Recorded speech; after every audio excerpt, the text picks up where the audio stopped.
La investigación de los recuerdos infantiles puede suscitar preguntas que lleven a respuestas provechosas para solucionar el enigma de la memoria en general. Es posible que la razón de que tengamos tan pocos recuerdos de nuestros primeros años consiste en que no disponíamos de los instrumentos, es decir, las palabras para organizarlos de manera que pudieran ser almacenados. Otra cuestión importante en el estudio de los recuerdos infantiles se refiere a la total desconfianza que debemos mostrar frente a lo que recordamos con absoluta certeza, y a la manera en que los sucesos reales llegan a ser distorsionados por historias que hemos oído o fotografías que hemos visto. La investigación de los recuerdos de la infancia representa un nuevo enfoque en el estudio de la memoria, al dirigir nuestra atención más hacia la manera como utilizamos la memoria en la vida ordinaria que hacia la manera como es estudiada en un laboratorio psicológico. Pero, ¿cómo recordamos? Tu memoria tiene lugar en función de 4 pasos básicos. Primero tienes que percibir algo, verlo, oírlo o ser consciente de ello por medio de algún sentido. Después debes introducirlo en tu memoria. En tercer lugar, retenerlo. Finalmente, has de ser capaz de encontrarlo para que pueda ser utilizado. La percepción, el primer paso en este proceso, puede ser involuntaria. Ves u oyes algo que te produce una impresión, o bien puedes hacer un esfuerzo deliberado para prestar atención a la información y así tu percepción será más aguda. El segundo paso requiere que codifiques todo lo que deseas recordar. La codificación es el proceso de clasificación de la información. Necesitas que la información esté preparada para su almacenaje, organizándola de alguna forma significativa. Tercero, almacenas el material para que pueda permanecer en la memoria. El paso final y crucial en esta secuencia es la recuperación, es decir, extraer del almacén la información.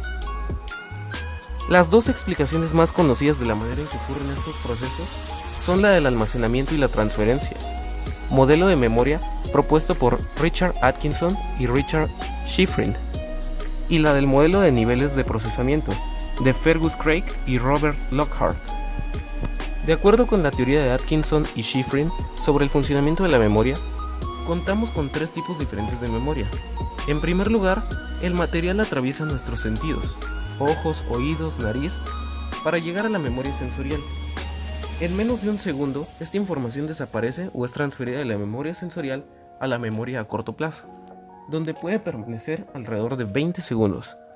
Si no desaparece en esta etapa, se dirigirá a la memoria a largo plazo, donde puede permanecer el resto de nuestra vida. Memoria sensorial. Es como una cámara fotográfica.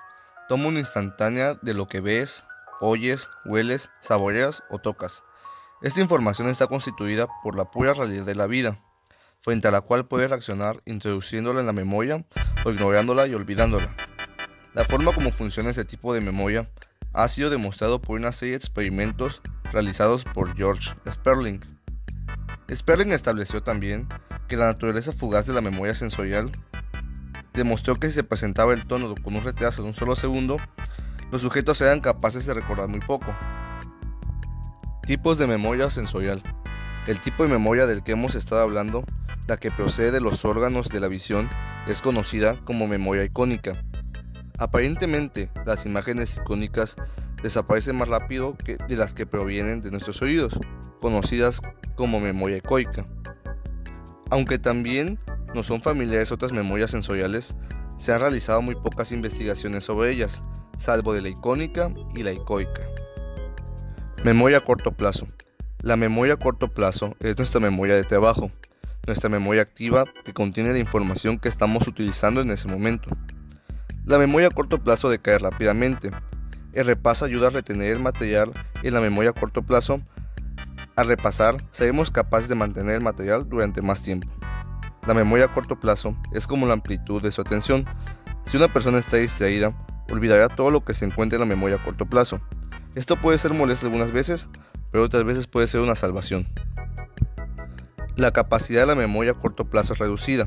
Lo que George Miller llamaba el número mágico, más o menos 2, normalmente define los límites de la memoria de corta duración. Podemos expandir la capacidad de la memoria a corto plazo. Una forma de hacerlo es a través del fraccionamiento, o en inglés chunking, de los elementos en unidades significativas.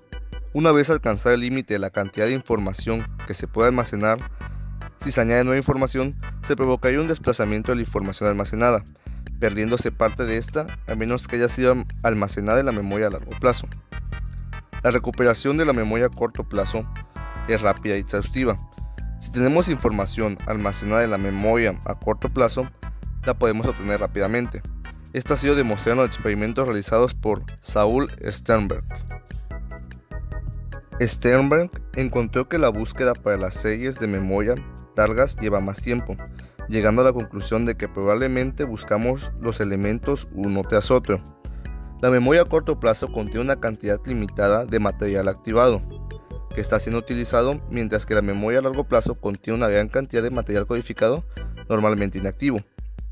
Otra manera de observar la diferencia y la relación entre estos dos tipos de memoria es comprender que, de acuerdo con el modelo que hemos presentado, todo lo que aprendemos pasa a través de la memoria a corto plazo antes de que pueda acceder a la memoria a largo plazo.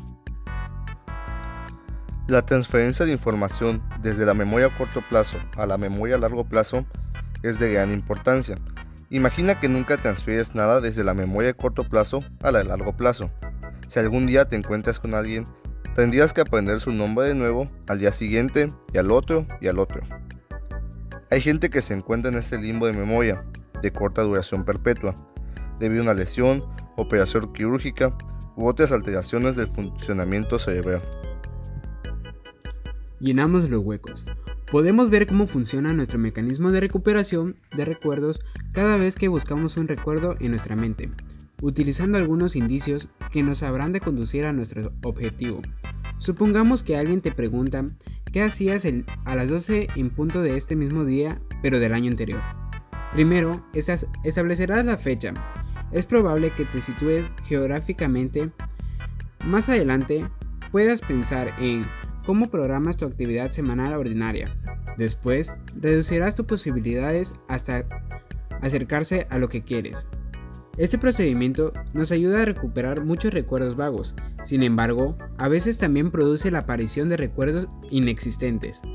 En el celo por ser coherentes, rellenamos los huecos de nuestra memoria, a menudo inventando el material que falta, aunque luego estamos totalmente seguros de que esto era verdad. Esta información resulta especialmente significativa cuando advertimos que muchos proyectos de investigación se han basado en la información retrospectiva, es decir, información deducida de lo que las personas recuerdan. Como muestra, este estudio nos puede contar con la precisión de la memoria humana. Este estudio sugiere que nuestros recuerdos respondan a dos tipos de información, la que recibimos durante la percepción del hecho original y la que introducimos después, y que este material que incorporamos con posterioridad puede actuar como los colores de una acuarela, filtrándose en el dibujo anterior, modificándolo profundamente. ¿Por qué olvidamos? ¿Qué recuerdas de lo que aprendiste durante el curso pasado? ¿Cuántas veces a la semana olvidas citas, encargos y otros detalles de la vida diaria? Antes de enfadarte por no recordarlo, date cuenta de lo que te ocurre es normal.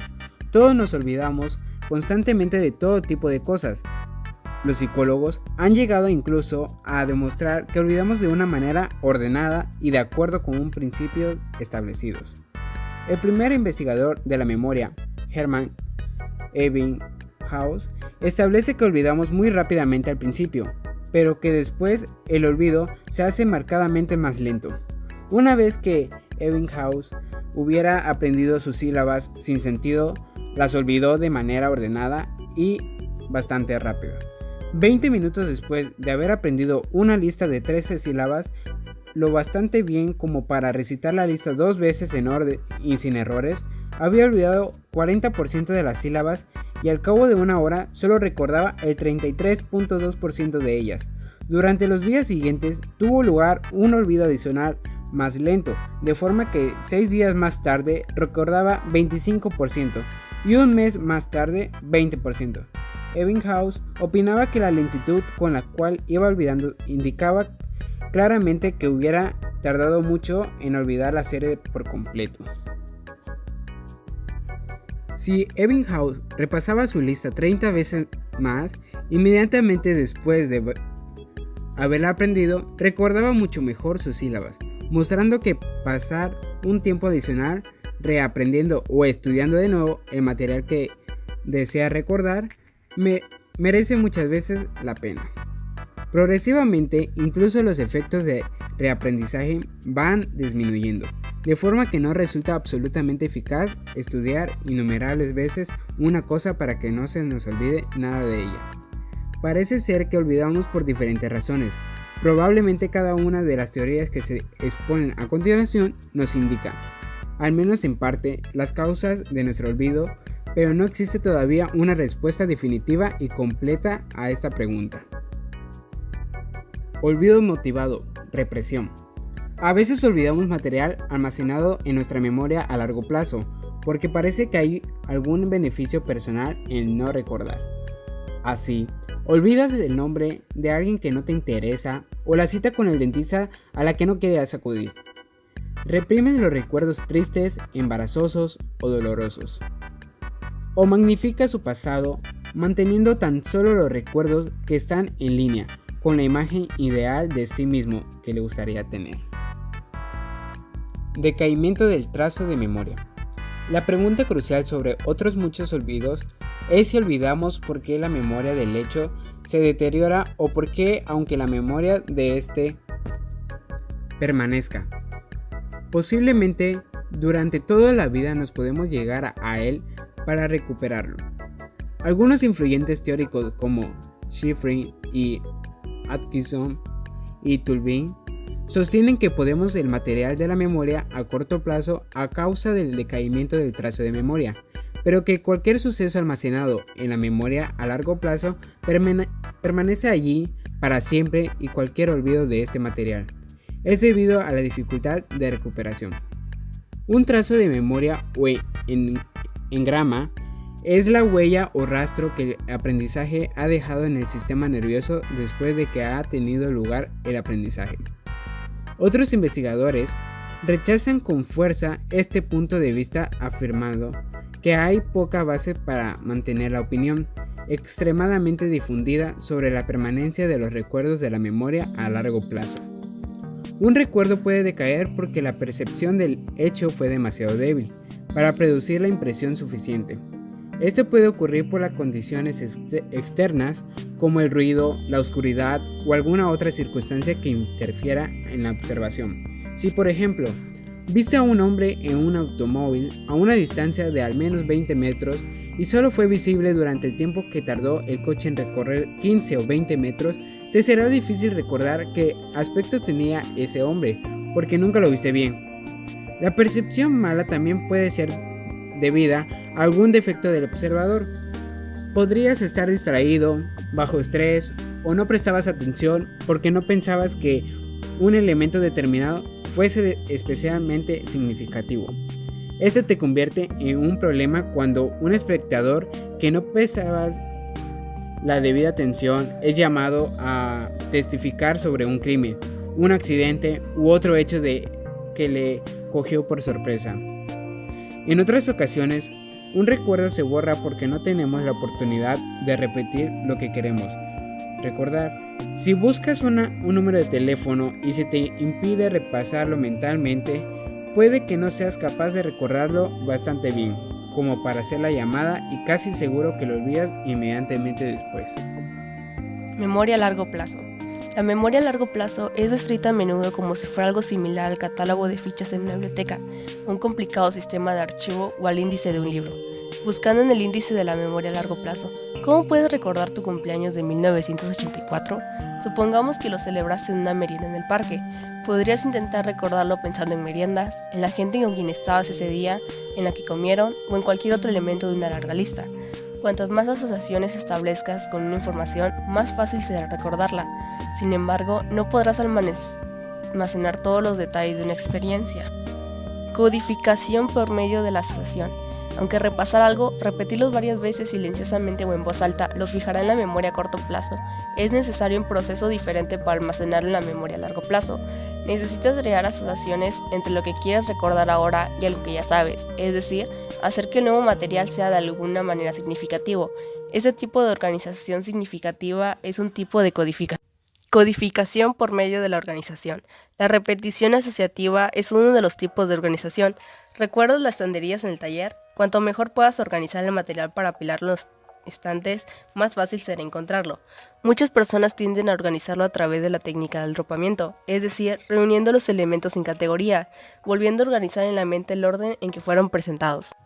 El fenómeno conocido como "lo tengo en la punta de la lengua" describe situaciones en las cuales una persona no puede recordar enseguida una palabra, una imagen o un recuerdo reciente que sin embargo sabe. Si no conoces la palabra adecuada, es muy probable que busques en tu memoria y mientras tanto te saldrán palabras similares en su significado a la palabra exacta. El recuerdo genérico puede ser parcial, cuando solo se pueden recordar una letra o dos, o un prefijo o un sufijo, o abstracto, como sería una palabra de 2 sílabas con el acento de la primera sílaba. Una investigación ha demostrado cómo almacenamos, organizamos y recuperamos el material de la memoria a través de 2 sistemas básicos. El primero utilizando palabras y el segundo usando imágenes, y procesamos ambos sistemas de modo diferente.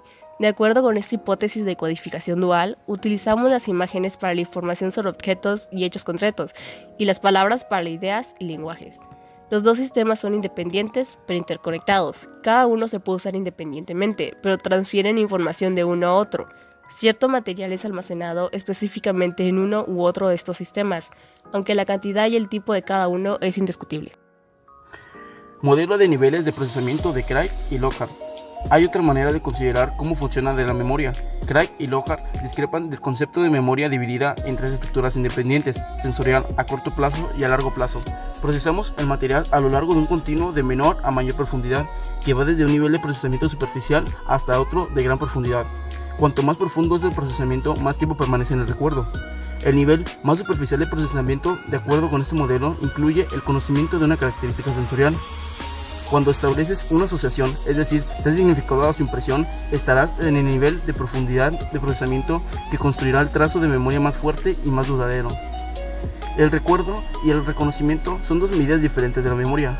En estos experimentos, Craig y Tulving descubrieron que los niveles más profundos de procesamiento se realizaban más lentamente y producían una mejor memoria de las palabras. La explicación de los niveles de procesamiento tiene algunas lagunas. Por un lado, el tipo de prueba empleada para medir la memoria puede influir en la conclusión a la que se llega. Además, aún no disponemos de una medida objetiva para conocer la profundidad de procesamiento. No podemos regirnos por el tiempo requerido, como hemos visto. Lo que podemos hacer es utilizar mejor de ambas explicaciones. Es conveniente pensar en la memoria en términos de memoria a corto plazo y a largo plazo, y al mismo tiempo reconocer que están relacionadas, no divididas en 2 estructuras de memoria completamente separadas.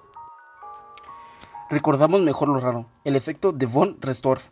Si uno de los nombres de las personas que estaban en medio fuera famoso o distinguido, probablemente lo recordarías, siempre que no fuera tan difícil de pronunciar o deletrear, que ni siquiera fueras capaz de introducirlo en tu memoria.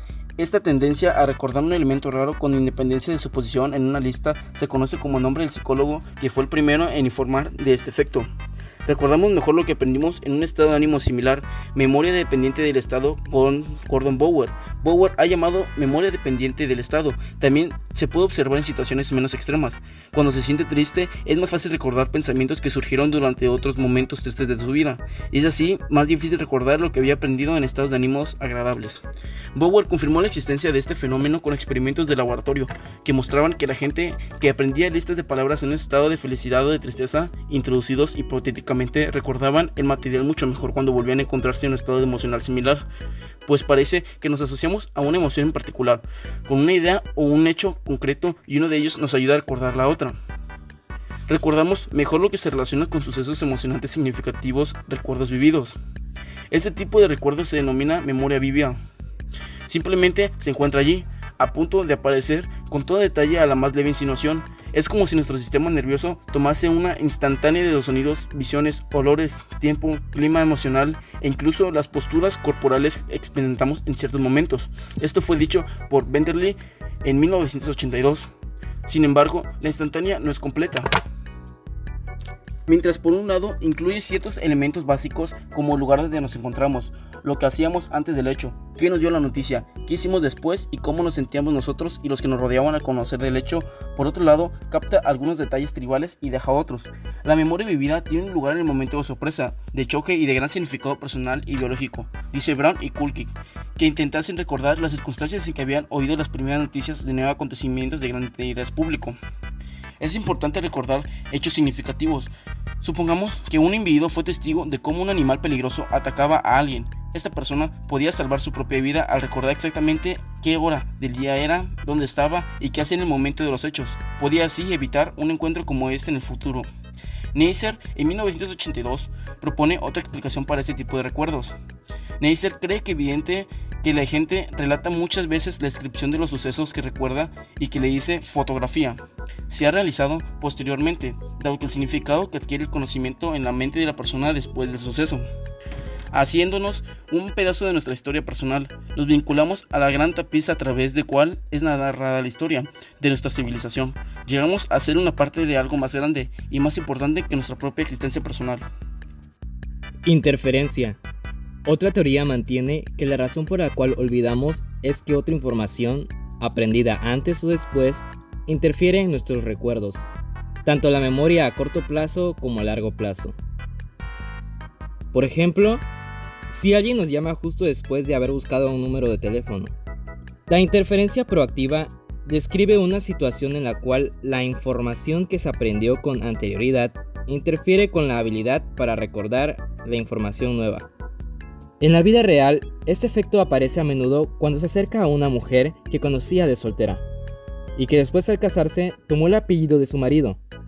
Aunque ha aprendido su apellido de casada, se muestra propenso a pensar en ella con el apellido que aprendió primero más que con el apellido que ha aprendido posteriormente, que tal vez ni siquiera recuerda. El principio de esta interferencia proactiva sugiere que recuerda el apellido de una persona más fácilmente si tiene que aprender solo uno, lo cual podría ser un buen argumento para mantener los apellidos de solteras de las mujeres como ya sucede en varios países. En la interferencia retroactiva, la información que aprendemos después produce una barrera de memoria que interfiere el recuerdo del material aprendido previamente. La información nueva es admitida, borrando la antigua, a pesar de que ésta hubiera sido bien aprendida. Fallo en la recuperación. ¿Has visto alguna vez a alguien que normalmente ves en la playa o en un lugar donde ambos llevan puesta la ropa de calle y han pasado mucho rato pensando quién podría ser esa persona que te resulta tan familiar? Cuando finalmente uno de los dos establece la conexión, seguramente ambos dirán: "Oh, no lo reconocía con esa ropa". En este tipo de olvido, el trazo de memoria existe, pero no podemos llegar a él, lo que muestra que la gente normal tiene a menudo las mismas dificultades de recuperar los recuerdos que los amnésicos. Muchos psicólogos contemporáneos opinan que a menudo nos cuesta llegar a los recuerdos de la memoria a largo plazo porque no tenemos las claves apropiadas para recordarlas, no por un decaimiento o una interferencia. Tolvin ha demostrado que cuando se proporciona a los individuos las claves de recuperación al aprender algo por primera vez, esas claves les ayudarán a recordarlo más tarde. Una mujer que presenció el asesinato de su novio no podía recordar el incidente, por dos factores: el trauma y el estado de embriaguez en el que se encontraba.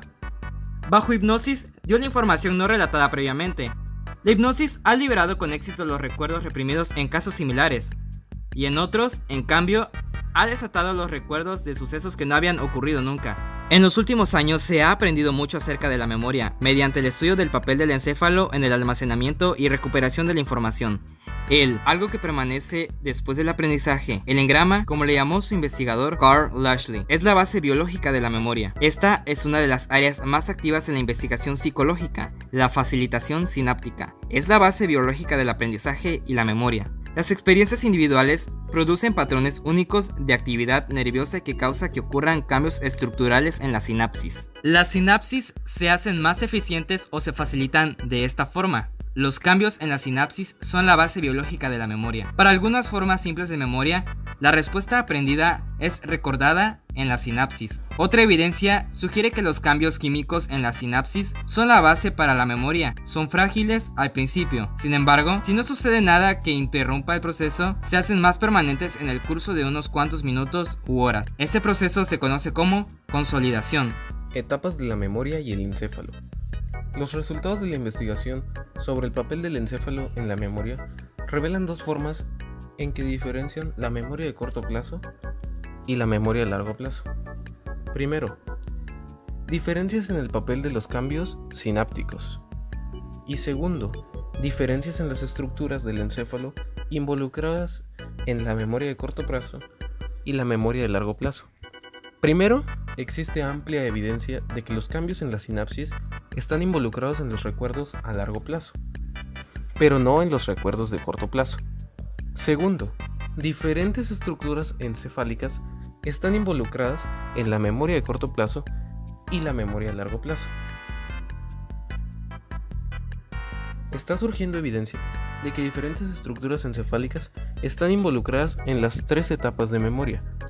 Conforme se tenga más información acerca del encéfalo, es probable que esta descripción demuestre ser una sobresimplificación, pero nos ofrece una perspectiva general del conocimiento actual de cómo es que el encéfalo almacena y recupera información. Amnesia, trastornos de la memoria. Los trastornos importantes de la memoria merecen nuestra atención, porque son condiciones significativas por derecho propio, y por lo que nos dicen acerca de las bases biológicas de la memoria. Amnesia retrógrada. En 1997, Diana, princesa de Gales, y dos acompañantes murieron en un accidente automovilístico a alta velocidad en París. Todavía no se sabe por completo qué sucedió, en parte porque el único sobreviviente del accidente sufrió una contusión y no puede recordar lo que pasó en los minutos antes y durante el accidente. Esta condición se conoce como amnesia retrógrada. En la amnesia retrógrada, por lo general, hay poca o ninguna perturbación de la memoria de corto plazo, y el individuo puede crear nuevos recuerdos de largo plazo durante el periodo después de la amnesia. Etapas de la memoria y el encéfalo. Primero, la información visual es enviada primero a través del tálamo al área visual de la corteza cerebral. Esta actividad nerviosa es la base para el registro sensorial. Posteriormente, la información es transmitida a los lóbulos frontal y parietal, donde puede mantenerse en la memoria de corto plazo. La información que es almacenada en la memoria de largo plazo se mantiene luego en el hipocampo por semanas o meses, y luego se transfiere al área de la corteza cerebral cerca de donde fue originalmente procesada para almacenamiento de largo plazo. Cuando recordamos información de la memoria de largo plazo, es enviada de nuevo a los lóbulos frontal y parietal, donde se mantiene en la memoria de corto plazo. La amnesia anterógrada es un trastorno de la memoria caracterizado por la incapacidad para almacenar o recuperar nueva información en la memoria de largo plazo. Tanto la amnesia anterógrada como la retrógrada son experimentadas por los individuos con el síndrome de Korsakoff, un trastorno encefálico causado por la pérdida prolongada de la vitamina tiamina de la dieta de los alcohólicos crónicos. Debido al grado extremo de pérdida de memoria, los individuos con síndrome de Korsakoff a menudo entran en confabulación. Cuando no pueden recordar algo que se necesita para completar una afirmación, lo inventan. Por lo general, no son deshonestos a sabiendas, sino que participan en una versión exagerada de la distorsión reconstructiva normal. Intenta recordar tus primeras experiencias. A menos que seas una persona poco común, no recordarás nada que se remonte a un periodo anterior a los 3 o 4 años de edad. E inclusive, es bastante probable que no tengas ningún recuerdo anterior a los 6 o 7 años. Para muchos de nosotros, los recuerdos de la primera infancia son, por desgracia, fragmentarios y vagos. Podemos conseguir ciertos indicios sobre nuestra personalidad, sobre los hechos que nos han formado o que consideramos importantes mirando hacia nuestro distante pasado. El teórico de la personalidad, Alfred Adler, escribió: "El primer recuerdo mostrará la visión fundamental de la vida de un individuo, la primera cristalización satisfactoria de su actitud. No descubrirás nunca una personalidad sin preguntar por sus primeros recuerdos".